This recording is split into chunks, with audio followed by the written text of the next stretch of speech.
F'kummenti li tat lit-Times fil-ħarġa tagħha tal-ġimgħa, is-Segretarju Permanenti fl-Uffiċċju tal-Prim Ministru, Dr. Joyce Cassar, qalet li qibis l-Union tal-Għalliema, l-MUT, li qed iżommi li ntlaħaq qbil dwar il-ftehim settorjali ġdid għal ħaddiema tal-MCAST. Is-sitwazzjoni hija attwalment staġnata wara li l-Union baqgħet tinsisti li żomm id-direttivi li qed jaffettwaw ħażin il-perkors tal-istudenti, anke jekk dawn ġew deskritti bla sens u mhux sostenibbli mill-amministrazzjoni pubblika.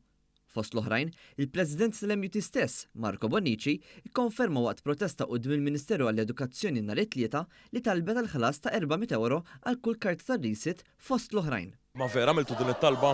It-talbit hemm kienu u t-talbit hemm kollha qegħdin.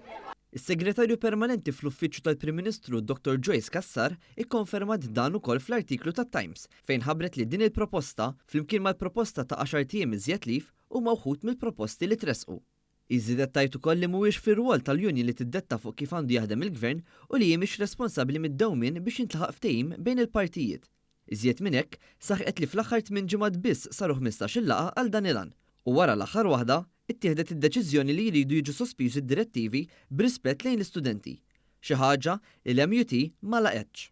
Fl-artiklu, Cassar temmet tistaqsi jekk l-MUT temminx li hi aħjar minn unions oħrajn.